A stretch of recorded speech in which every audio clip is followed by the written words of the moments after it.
नाज़रीन, आपके अपने पसंदीदा चैनल एमरा में हम इस वक्त गुजरावाला में मौजूद हैं। प्रोग्राम है मुलाकात। जैसे मैंने आपको पहले बताया कि जैन गुरु जो हैं वो पाकिस्तान आए हैं और उनकी आमद का एक बुनियादी मकसद आत्माराम जी की जो थी आज बरसी है 28 मई के हिसाब से, और उनको खराज अकीदत पेश करना था। अभी आपने देखा कि थोड़ी देर कबल उन्होंने अपनी मजहबी रसूमात अदा की हैं। इस वक्त वो मेरे साथ बैठे हैं। उनसे आत्माराम जी के बारे में और उनके दीगर जो मजहबी अकायद हैं उनके बारे में बात करते हैं, और साथ साथ ये जानने की कोशिश करते हैं कि पाकिस्तान में उनका जो विज़िट है वो ताहाल कैसा रहा। गुरु जी क्या कहेंगे आत्माराम जी के बारे में? चलो, पहले मैं गुरु आत्माराम जी महाराज साहब जी के विषय में इतनी बात कहना चाहूँगा। गुरु जी के स्पर्श का और गुरु जी की निगाहों का जो एक एहसास उनके समर्पित शिष्य को होता है, वैसा एहसास मुझको यहाँ आने पर हुआ। को यह स्थल ऐसा लगा कि जैसे कि यह एक जीवित स्थल है।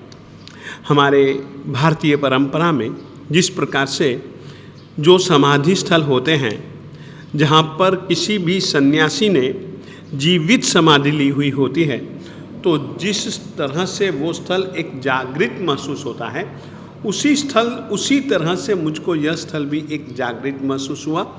मैं यह मानता हूँ कि यहाँ पर आने पर, यहाँ पर वंदन करने पर, यहाँ पर कुछ भी हम अपनी अर्जी भी कुछ भी रखते हैं, उसको गुरु जी महाराज साहब कबूल करते हैं।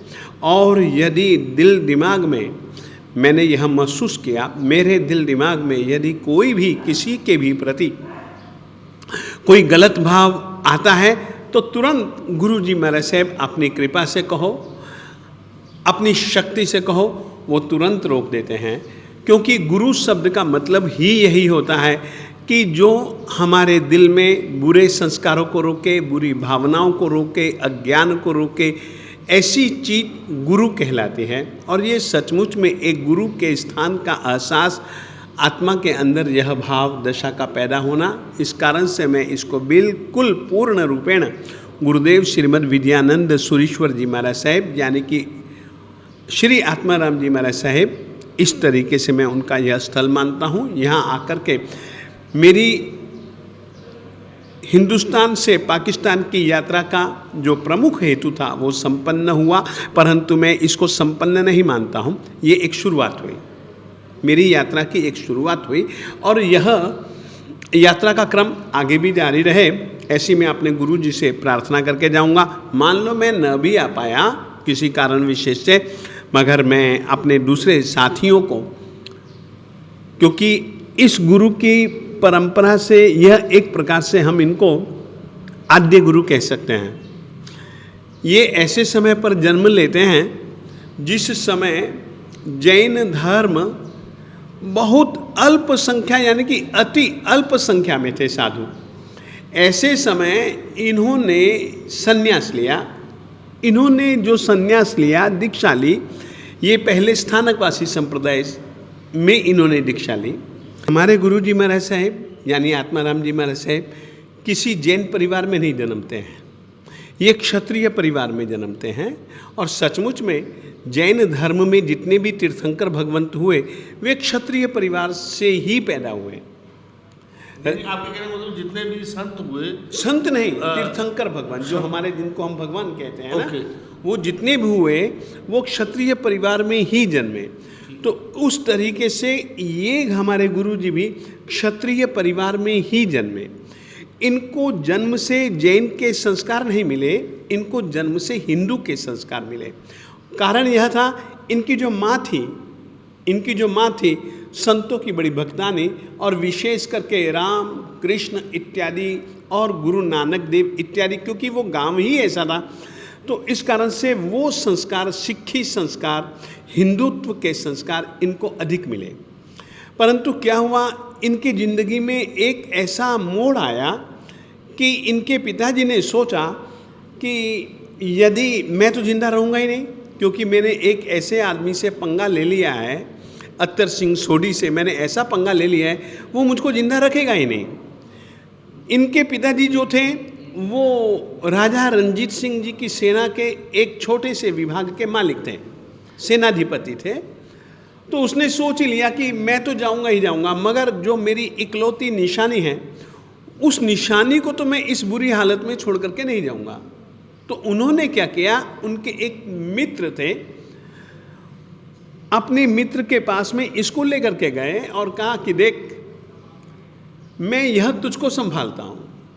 उसने कहा तू इतना विश्वास रख, तेरी सारी मानसिक स्थिति, तेरी सारी पारिवारिक स्थिति और तेरी सारी की सारी गांव की स्थिति और विशेष करके अत्तर सिंह सोढ़ी का जिस तरीके का व्यवहार और अत्तर सिंह सोढ़ी जिस तरीके से राजा रणजीत सिंह के द्वारा माना जाता है, उस स्थिति को देख करके मैं तुझको वचन देता हूं कि मैं तेरे आत्माराम को संभालूंगा।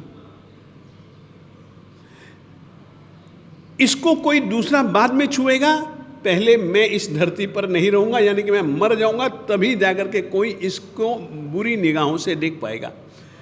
बस उन्होंने, पिताजी ने, गणेशी लाल जी ने इनको सौंप दिया। ये फिर वहीं रहने लगे। वो गांव था जीरा, लहरा के पास में एक जीरा छोटा सा गांव है। और वो जो श्रावक थे वो जैन थे। उन्हीं दिनों वहाँ पर ये रहते हैं। इनकी कई कहानियाँ, जिस तरीके से, एक छोटी सी कहानी सुनाना चाहूँगा। ये बहुत अच्छे तैराक थे, बहुत अच्छे तैराक थे। नदी के किनारे पर अपने दोस्तों के साथ में खेल रहे थे कबड्डी, कबड्डी, हाय छुक, कबड्डी कबड्डी कबड्डी कबड्डी कबड्डी खेल रहे थे। इतनी देर में एक महिला की आवाज़ आई, बचाओ बचाओ बचाओ बचाओ। और उसी समय सभी के सभी लड़कों ने देखा कि ये बचाओ बचाओ की आवाज़ आ रही है, तो मामला क्या है। तो इन्होंने उधर देखा तो जाकर के देखा कि लड़का बेचारा डूबने के किनारे पर है, क्योंकि एक नहर के किनारे पर ही वो बर्तन धो रही थी, कपड़े वपड़े मांज रही थी, बच्चे को साथ में लेकर के गई थी, किनारे पर रख दिया था, वो तो अपने काम पे लगी रही। और ये बच्चा रिड़कता रिड़कता पानी के प्रवाह में बहने लगा।